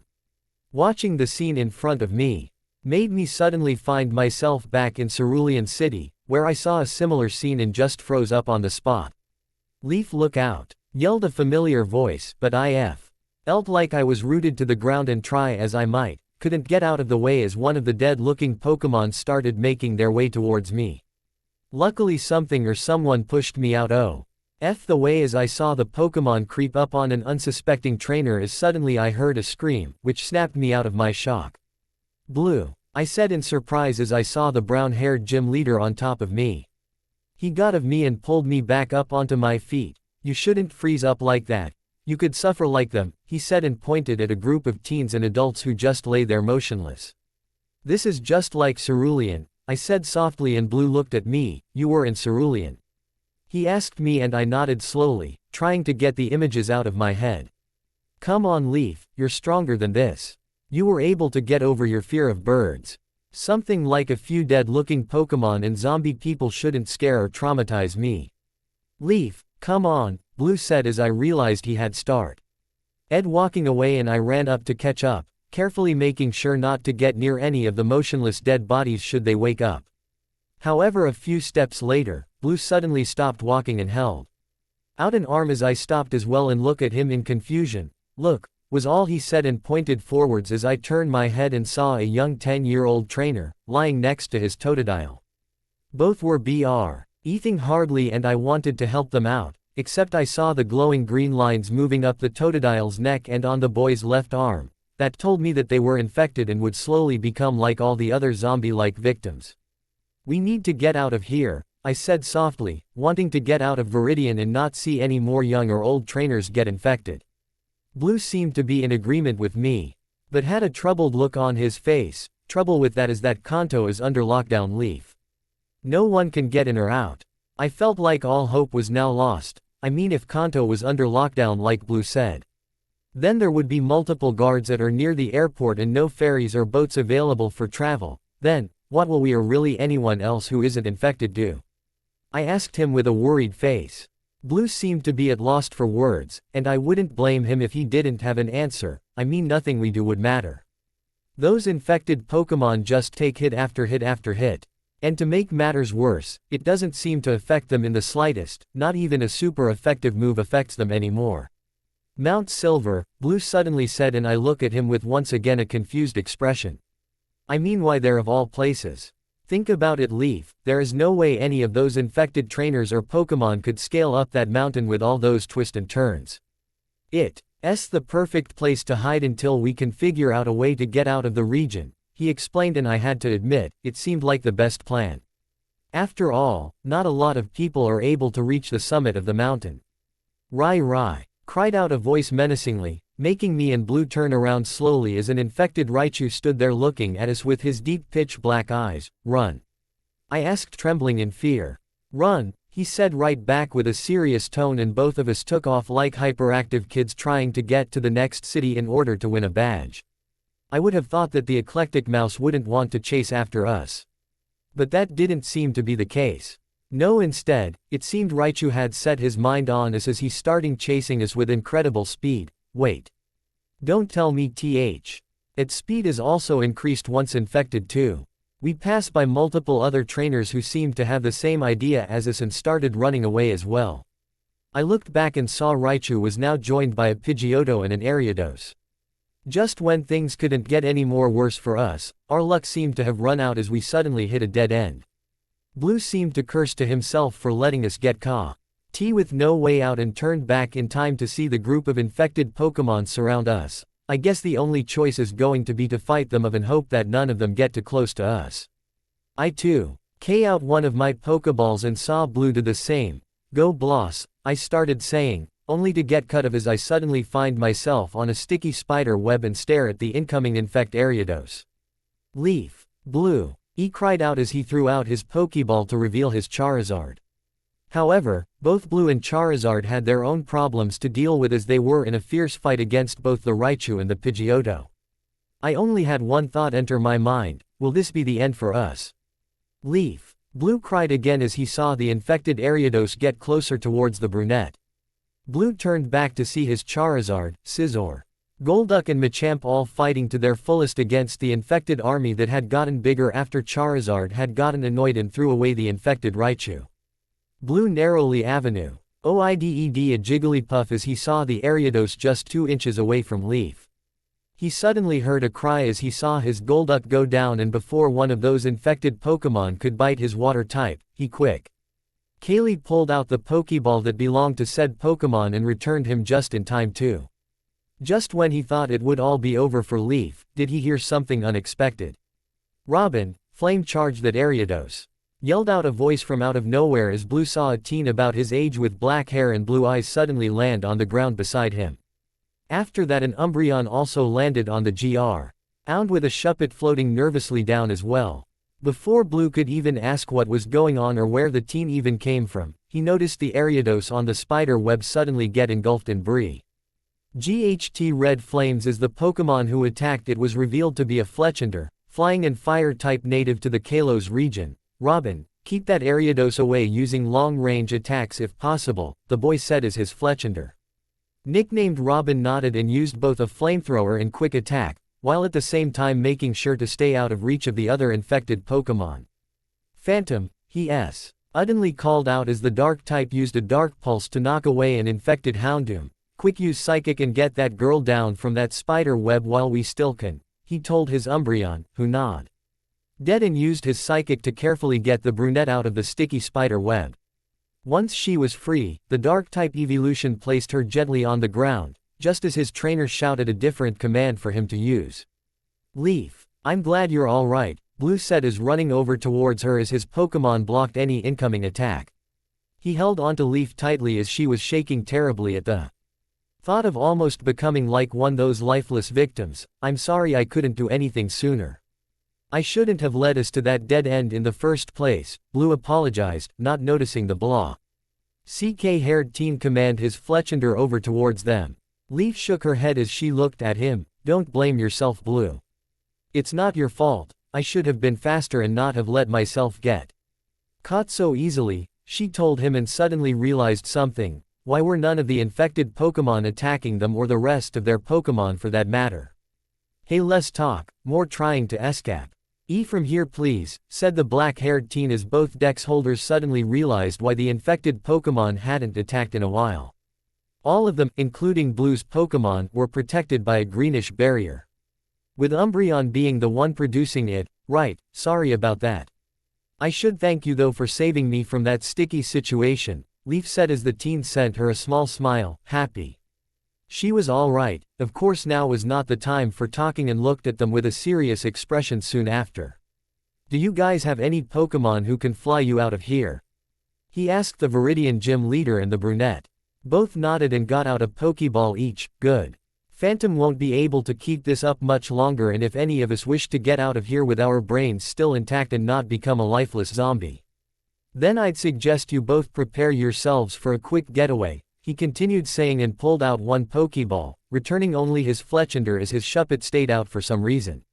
Blue copied the other boy and returned his Charizard, Scizor and Machamp back into their own Pokeballs, but not before thanking them for the help they did. Alright, get ready. Phantom, drop the shield in, the black-haired teen started saying. 3, he said, starting the countdown. 2, he brought out a different Pokeball and nodded at both Kanto dex holders. 1. All three prepared themselves. Now, with that said, all three tossed their Pokeballs right as the shield disappeared. 3 different Pokemon appeared, a Pidgeot, a Wigglytuff and a Staraptor. Let's go. The black-haired teen S. returning his very tired Umbreon back before one of the infected Pokémon had a change of biting the dark type and jumped onto his Staraptor, with his Shuppet attacking any incoming infected Pokémon to buy the trio some time. Blue, not wasting any time, jumped onto his Pidgeot as Leaf jumped on top of her Wigglytuff soon after. Once all three were in the air, did the teen return his Shuppet back. Thank you, Sharon. You did a great job out there defending and protecting us while we took off, he said, putting the Pokeball away. He looked at the infected city and sighed. This was the 4th city to be infected in the last 2 weeks here in Kanto, and still there has been no update on what is being done to counteract this ordeal. I can't believe it, Viridian City has also been overrun by them. Leaf with a sad look on her face at the thought of another city being filled with many infected. It's not just Viridian. As you know, Cerulean, Pewter and Vermilion have suffered alright, but now Saffron is also reporting cases of these infected humans and Pokemon too. It's only a matter of time before Celadon or even Pallet Town is hit, said the black-haired teen with a worried look on his face. It's spreading faster than before. With there being even more Pokemon and humans infected, the faster it can spread throughout the region, Blue commented, and then thought of his grandfather back in Pallet. Hopefully he would be able to get out alright. Of course Blue wanted nothing more than to help get the professor out of Pallet, but thought that maybe he was already gone and would be going over there for no reason. Of course that wasn't the case, but the Viridian gym leader didn't know that at the time. I never did introduce myself. You can call me Richard, or if you want to Dick or Rich. I don't mind which you use really. Nice to meet you both, said the now named teen, Richard with a smile. I'm Leaf Green and this is Blue Oak. Sorry you had to deviate from your original course, but thank you for helping me out of that Ariados situation, Dick, said the brunette as Blue nodded in thanks. Richard did help out Leaf and himself escape from that hell show, so it only seemed fair that he also thank him. Dick shook his head. It's fine, I was actually on my way from Pallet Town to Celadon City to visit my girlfriend, when I suddenly heard the scream, and it's a good thing I got there in time too. I saw Blue trying to help you from above and knew that you could use the extra hand. Those infected Pokemon can be stubborn when it comes to wanting fresh meat. I just hope that this whole thing doesn't reach any of the other regions, he said with a frown on his face at the thought of every region suffering like Kanto is currently suffering. That might be hard, who's to say it hasn't yet reached Johto?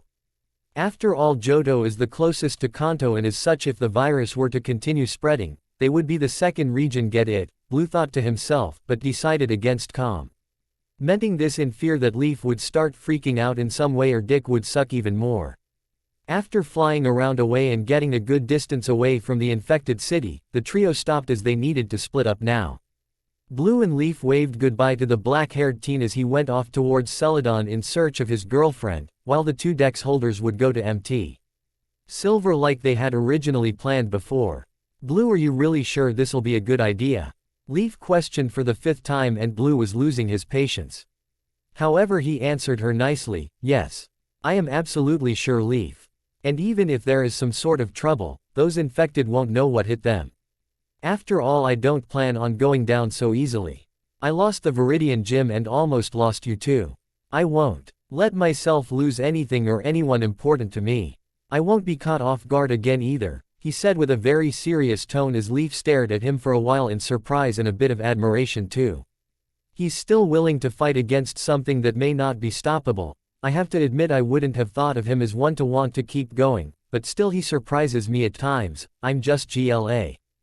He didn't leave me behind, Leaf thought to herself with a slight blush on her face and then looked away from Blue, as she realized she was probably staring at him for too long.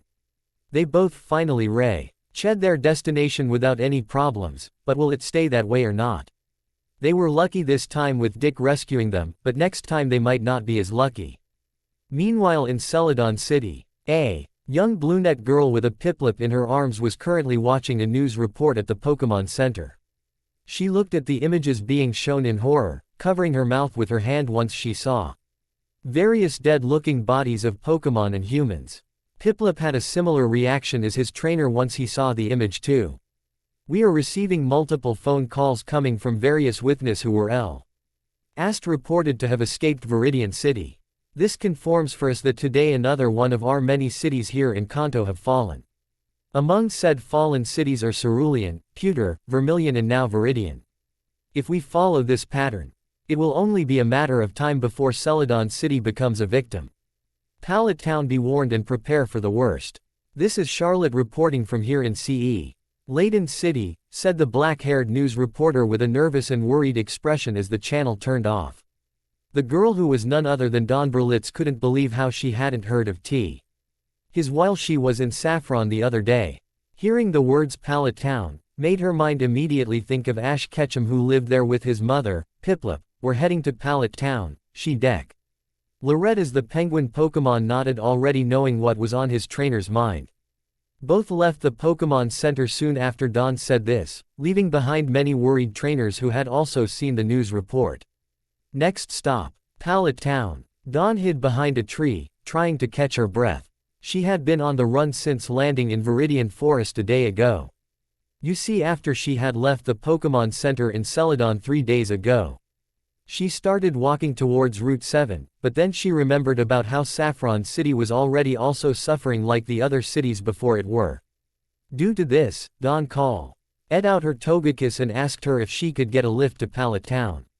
The Jubilee Pokemon nodded and allowed her trainer to get onto her back. The flight to Pallet Town was eventful and life-threatening. On the way, Dawn had failed to remember that there were also flying Pokemon that may have been infected. As such, when she ran into one near Viridian Forest, well, let's just say things could have gone way much smoother had she remembered about that tiny detail. I just had to say, no need to worry, me and my big mouth, Dawn said as she once again found herself on the run. Chasing her were none other than a whole group of Beedrill and Butterfree, and unfortunately they were all infected. Dawn knew she needed to find a way to lost them. What if Pallet Town still wasn't overrun yet? She may end up bringing the deadly Pokemon over there. No, I can't let them reach Pallet. Fighting them isn't much of an option either, I got it. The brunette said as she finally thought of an idea on how to end this whole ducklet chase. Meanwhile in Pallet Town, Professor Oak sighed in defeat. He had finally managed to transfer at least half of the Pokemon in his possession to Professors Juniper and Sycamore. After seeing the news on how past this whole incident was going, Oak knew he needed to protect the Pokemon left in his care. Due to his calculations, he immediately asked Tracy and Daisy to help him out with transferring the Pokemon. He was currently trying to take a break and like his granddaughter and assistant, however it wasn't going easy for him. All three had been running around a lot, since some of the Pokemon were acting stubborn and refused to get into their Pokeballs. As such, let's just say the ranch would need more than just a paint job, should anyone survive this whole ordeal. Grandfather, Daisy asked as she came back into the lab and saw Professor Oak beside his computer still, with a tired look. You promised you would take a break at the same time as and Tracy, yet here I find you still working. Oak sighed and turned to face the young adult. I know Daisy, but I won't be able to rest easy until I know that all the remaining Pokémon here are safe and sound, he told her seriously. Which Daisy understood. Then I'll take over for you. I'm already well rested and so is Tracy too. We'll continue on while you are going to go and take a long-deserved break. If we have any trouble, you'll be the first to know. Besides, Delia is also here and is in the living room currently talking with Tracy. You should go and join them, the brunette said, in a clear voice saying, I won't take no for an answer. Oak stared at his granddaughter for a good 1 minute until he finally nodded.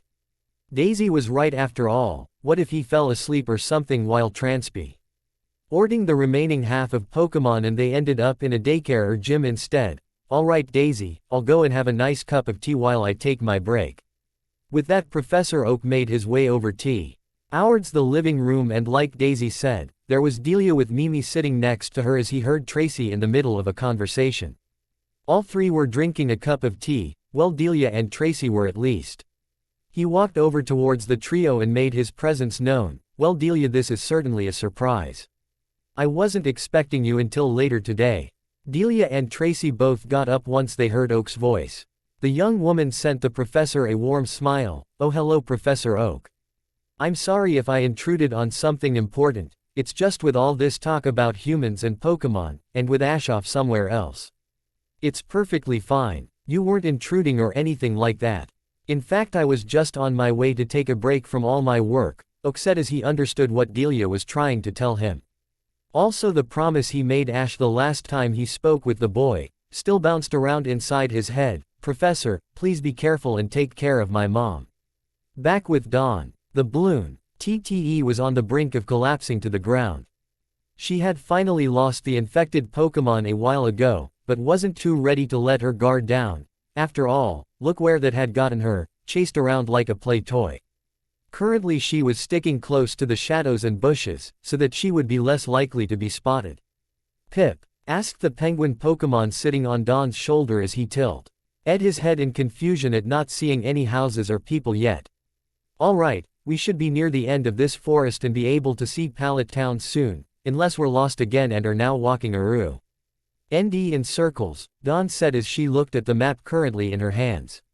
She wasn't even sure if she was holding it correctly. All she saw every time she looked up was trees and more trees. If it wasn't for the fact that those infected Butterfree and Beedrill may still be around here somewhere, I would ask for Togekiss to give us an aerial view, unless. The teenage girl swung her yellow CK pack off as she looked around for a certain item. Here we go. She yelled as Piplup saw the girl holding a ball of yarn. Slowly the girl pulled her bag back on and ran over towards a tree, still being careful to not be seen. She unrolled the pink yarn and tied it to a branch, and there. Now if we see this string again, then we know that whether or not we passed by here. Happy with her handiwork and with her plan in motion, Dawn started once again walking away, while unrolling the yarn at the same time. Piplup sighed and hoped this brilliant plan wouldn't backfire in any way or else. Say it would be dead meat. Maybe he's been spending too much time watching TV. Mount Silver. Red stared at both his friends as both returned their Pokémon back into their Pokéballs. He saw the terrified look on Leaf's face, while Blue had one of determination and devastated. Are you guys alright? He asked hesitantly, while throwing a glance at his Pokémon. They nodded and walked away to give the humans some space to talk things over. Leaf's a little shaken up due to an incident that almost happened. Viridian City it's gone. Overrun by these infect Pokémon and people. We were able to escape thanks to another trainer's help. Other than a few close calls, we're fine, or will be at least, Blue said with a clouded expression on his face as he threw a glance at Leaf every once in a while. The brunette didn't seem to be in any mood to talk or comment as she sat down on one of the many rocks and hugged her knees tightly to her chest. Leaf knew this was way out of character for her, she almost freaking got turned into one of those walking zombies. She had the right to not feel like her usual self. Red just nodded. He didn't know what else to do. Blue just lost his gym, maybe not so big a loss, but still a loss, and Leaf seemed to have suffered enough for Red to get the picture. I guess it really wouldn't have mattered if I left. I'm sorry for what happened to the both of you. Blue waved him off. Wasn't your fault to begin with. League isn't even giving any information, that is if they have any to begin with, he said with his arms crossed and narrowed eyes at the realizatio. And that the League may be withholding information. Red sighed and was about to say something, when he heard an explosion. All three looked at each other and then ran over to where they could get a better view. What they saw was something that made their faces go pale. Pallet Town was where the explosion had originated from, and this worried all three of them, but none more than Blue. The ex-gym leader wasted no time as he called out his Pidgeot and was in the air, before Red or Leaf could stop him. The black-haired Dex holder could only sigh and hope Blue wouldn't get into any troubles, besides he couldn't follow him and leave a distraught Leaf behind. That wouldn't be fair to her. Come on, let's go. We need to get ourselves ready. Something tells me, we won't be safe here in Kanto much longer. Am I happy that I decided to use that string. I can't tell you how many times I've passed by the same place, at least 3 times if I'm being honest. At least I was able to get out of that forest in one pie. However, now I was in none other than Viridian City, one of the cities here in Kanto to have fallen victim to this whole ordeal. If I thought it looked bad and horrible on TV, then you can imagine what it feels like to see it in person like I am. So many deadly sick-looking Pokemon and humans alike walking around like zombies. Many I saw had limbs, 1 or 2 at most missing, or had them bent in a way that isn't normal, and OMG, okay, that's too much description and I feel like I'm going to faint just by looking at this sight before me. Pip, I heard Piplup say, as I guess he also felt the same way as I did. Don't worry Piplup, we'll get out of here in no time. Just need to figure out a way which doesn't get their attention, but how? I whispered as I went over a few plans, but each ended up the possibility of me screwing up one way or another. However, I didn't have to worry about a distraction plan, as all of a sudden, an explosion could be heard. Both me and the corpse all looked towards the source of the noise, and I felt my heart sink when I realized the place of origin in which the black smoke was emitting from was none other than my destination, Pallet Town. Piplup, it's Pallet Town. We need to go now. No time to waste. Togekiss, go, I said in a panicked voice as I threw my Pokeball containing my Jubilee Pokemon. Toge, she asked as she saw my current state. No time to explain. Just fly and hurry please Togekiss, I pleaded as both me and Piplup got on Togekiss, who nodded with a serious expression and took off to the air, and just in time too. I looked down and saw if I had stayed in my last spot a few more seconds, then I would have become a victim to those infected humans. Note to self, can't panic when in an infected city like Viridian City. If I make it out of this still sane and not infected, I'll literally give gym battles a try. That's how desperate I am to not turn out like those poor unfortunate souls. Just as I was nearing Pallet Town, I saw another trainer who seemed to also be heading the same way I was. I couldn't make out whether they were a girl or a boy, but I could tell that they were in a hurry to get to Pallet like I was. Against my better judgment, I decided to get closer towards them and could finally see who was riding the big strong-looking Charizard. The person was a male and looked like a carbon copy of Ash's childhood friend, rival, Gary Oak. I mean seriously, they could both pass off as twins. As if sensing me looking at him, I saw as he shifted his attention over towards me with a glare. It's not nice to stare. Especially if someone is in a hurry, he told me. And I had to look away in embarrassment. I didn't mean to, it's just I said, stumbling over my words. He glared at me as he looked ahead where we were. Both getting closer towards Pallet. I don't have time to chat with someone who looks like a rookie trainer. Stay out of my way and we won't have any problems. Deal? He asked, and before I could even utter a word, he was off like a rocket.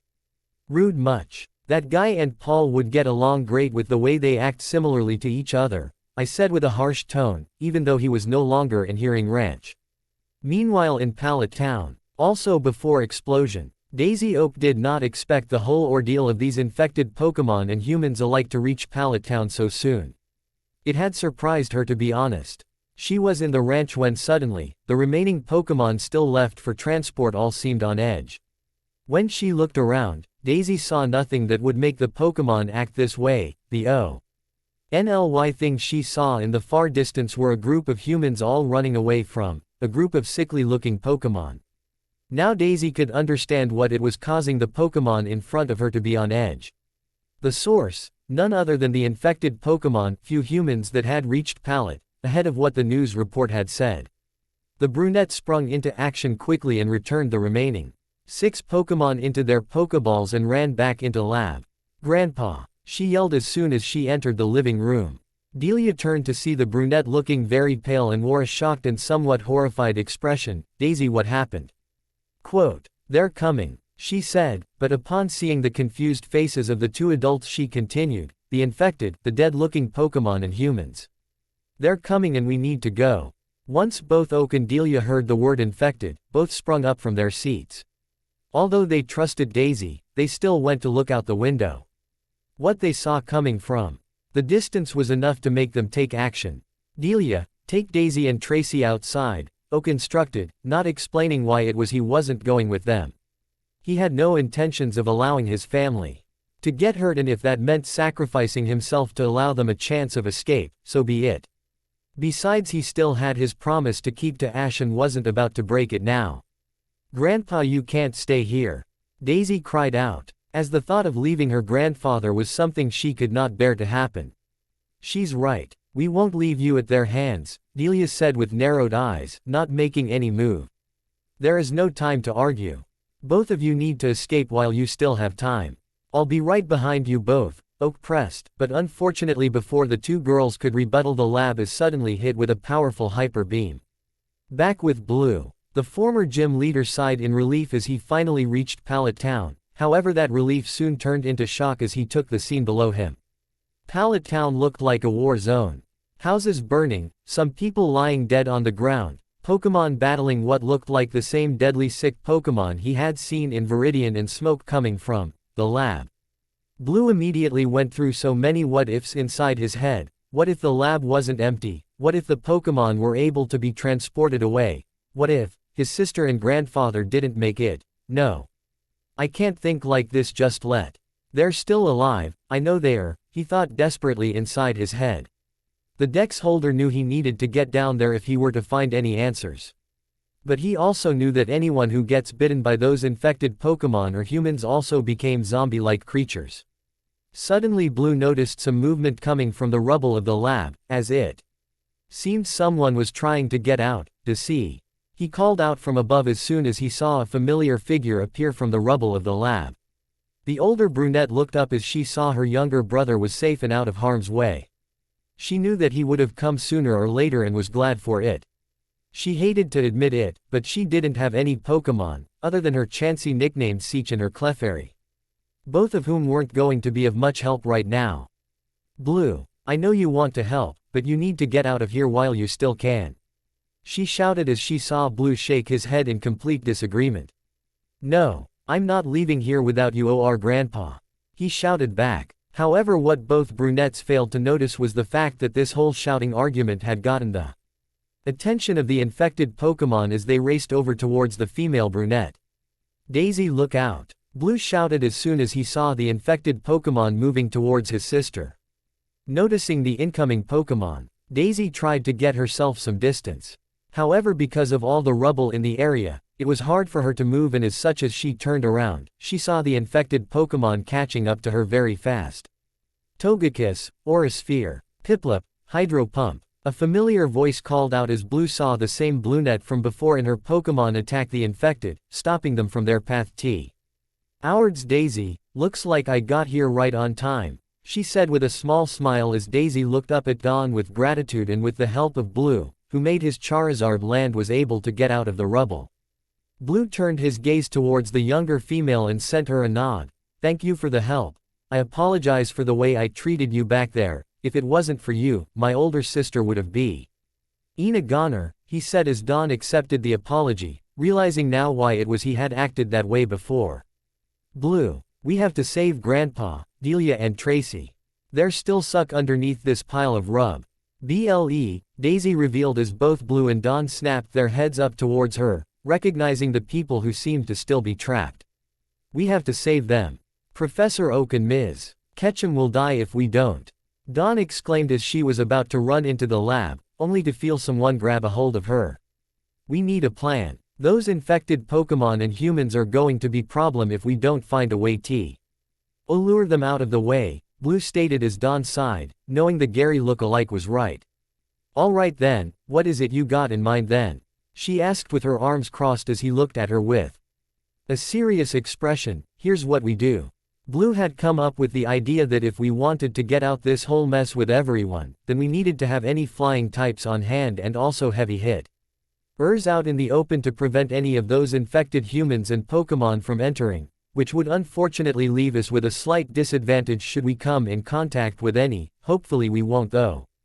I sure hope no infected Pokemon are roaming around here or else it'll be hard to escape, Dawn commented from in front of me as if she read my mind. Blue turned around from in front of both of us and glared at the Bluenet. Don't go jinxing us. We need this whole plan to go off without any problems or else we can all say bye-bye to the life we know, he harshly whispered to her as Dawn realized her mistake and nodded slowly. Don't worry Dawn, Blue's just worried is all.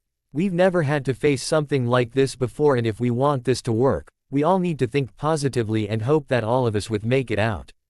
We slowly and carefully made our way deeper into the rubble that was formerly a Pokemon lab. I still couldn't believe this had all just happened only a few minutes ago. If only I had been faster and not shocked with what Grandpa had said, we wouldn't be in this mess to begin with. Not good, Blue suddenly said as I looked up at him and saw why. In front of us was a huge chunk of debris from the lab, and unfortunately both Blue and Dawn had sent their strong Pokemon who could help us out, in this case to help in the fight outside, not to mention the Pokemon from the lab who could have also helped had been transferred over to Professor Sycamore in the Kalos region. If we don't hurry up then none of us will make it out alive at this rate, not to mention OU. Our Pokemon must be reaching their limits by now too. We'll never find Professor Oak, Delia or Tracy if we can't get through that pile, Dawn sighed as she dropped to her knees in defeat. I'm not going to give up. If we can't find a path to get through, we'll just make our own path instead, Blue seriously said and walked up towards the chunks of rubble and got to work at trying to make an opening for us to pass through. Both me and Dawn share a glance at one another, until we also got to work helping out Blue. Suddenly I heard a voice, faintly of course, but I recognized that voice anywhere. Blue. Dawn, I can hear them. They're through here, I told them excitedly and sighed in relief at knowing they were all right. Blue moved over towards my spot as soon as I told them the news and soon enough heard our grandfather's voice. Is anyone out there? Grandpa. It's me, Blue. I got Daisy with me and a trainer called Dawn over here. Don't worry, we'll have you and the others out in no time, yes sir. Easley said and started working faster than before. Soon we finally made a path big enough to fit our size and wasted no time in crossing over to the other size. Once we all made our way through, L took off in a sprint as Grandpa kept talking so we knew where it was we needed to go. Finally, after what felt like an eternity, we saw Grandpa holding up an injured Delia and an unconscious Tracy at their feet. I froze on the spot at seeing them all and after a brief hesitation ran over towards Grandpa, while Dawn grabbed a hold of Delia to help out with her wound. Blue slowly came up towards Grandpa as he gave him a small smile. But I could see the nervousness surrounding him. I wondered what could be the cause of him being nervous though. Our plan was a success and everything with little to no problem. Dawn rubbed her neck nervously at something Delia had asked. Well, the thing is, we needed a distraction plan and made our Pokemon be bait for the infected. So while we would be down here searching for the three of you, our Pokemon would be outside fighting against the infected so they wouldn't be able to follow after us. Both Delia and Grandpa looked surprised once they heard our plan A. And soon their expression turned to that of anger instead. Both of the adults, but mostly Grandpa, started to shout at us for putting our Pokemon at risk like that and how we should be ashamed at our actions.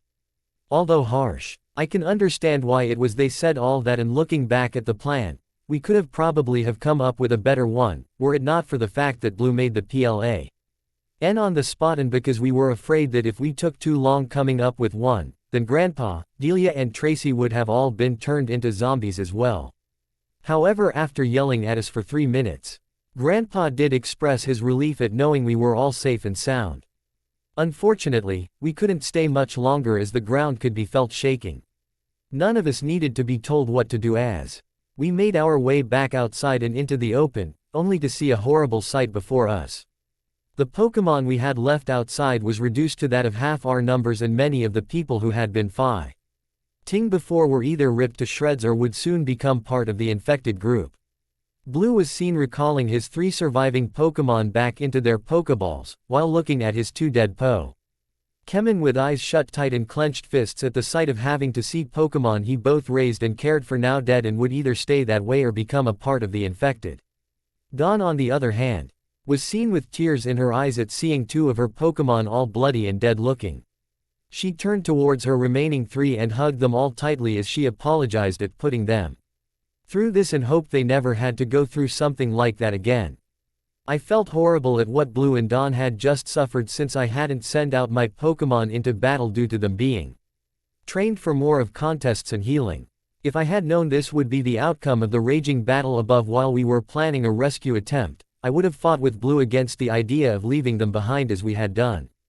As much as Dawn and Blue both deserved to mourn for their fallen Pokémon, that wouldn't seem to be part fate's plan for us today, as suddenly the dead humans and Pokémon slowly started to change to that of the infected. I watched in horror at how even some of the people who were missing limbs were also starting to morph into those hideous monsters.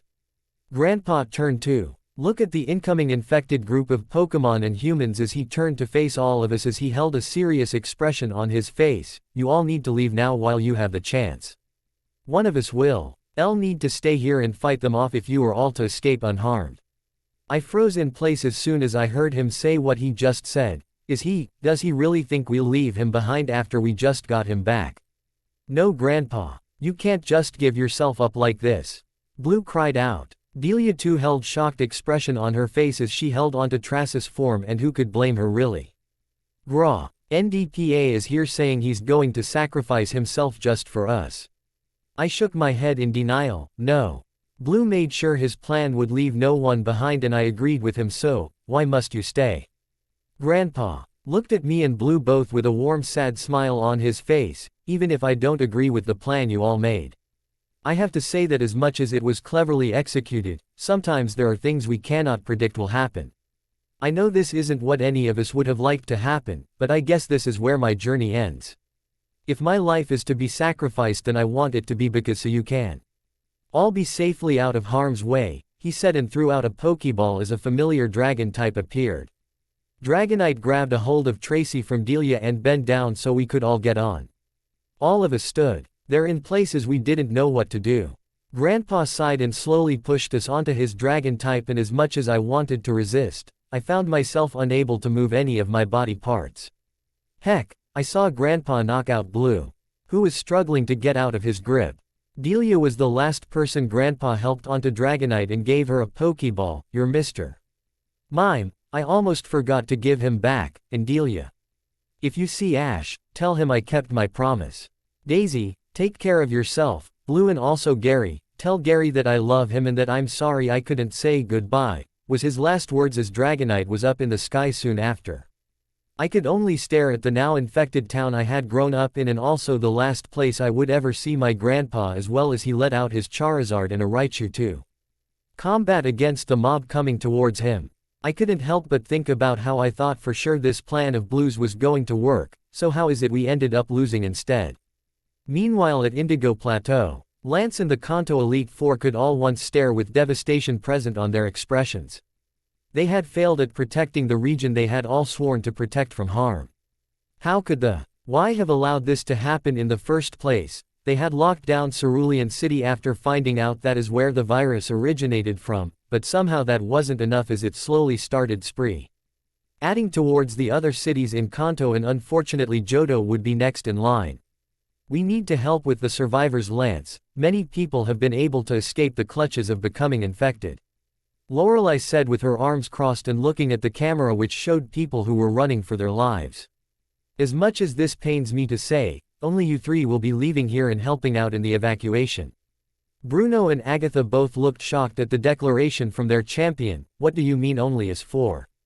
What about you? Lorelei angrily asked. Lance turned to look at the three people who he had grown close to and sent them a small smile. One of us needs to remain here and fend off the infected so everyone can escape. The elites all started shaking their heads. No Lance. Yo. We're only one person against an army, you need us more than the people out there. We'll still be helping them escape either way and perhaps take down more infected if we're all spread out, Agatha stated as the first to agree was Bruno.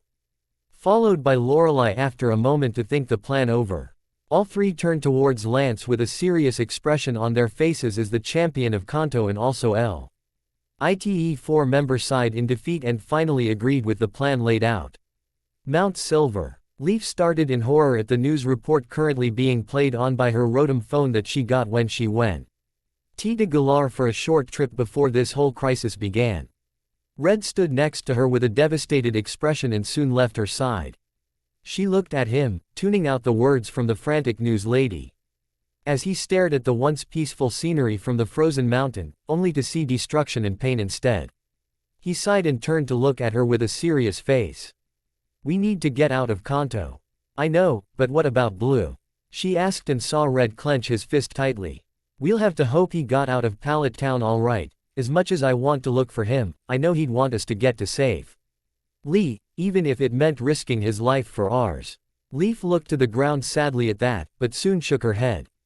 Red was right, if Blue is in fact no longer with them anymore, he'd want them to get out to fight another day, hopefully wherever they went, they'll be able to be more help than they were in their own home region.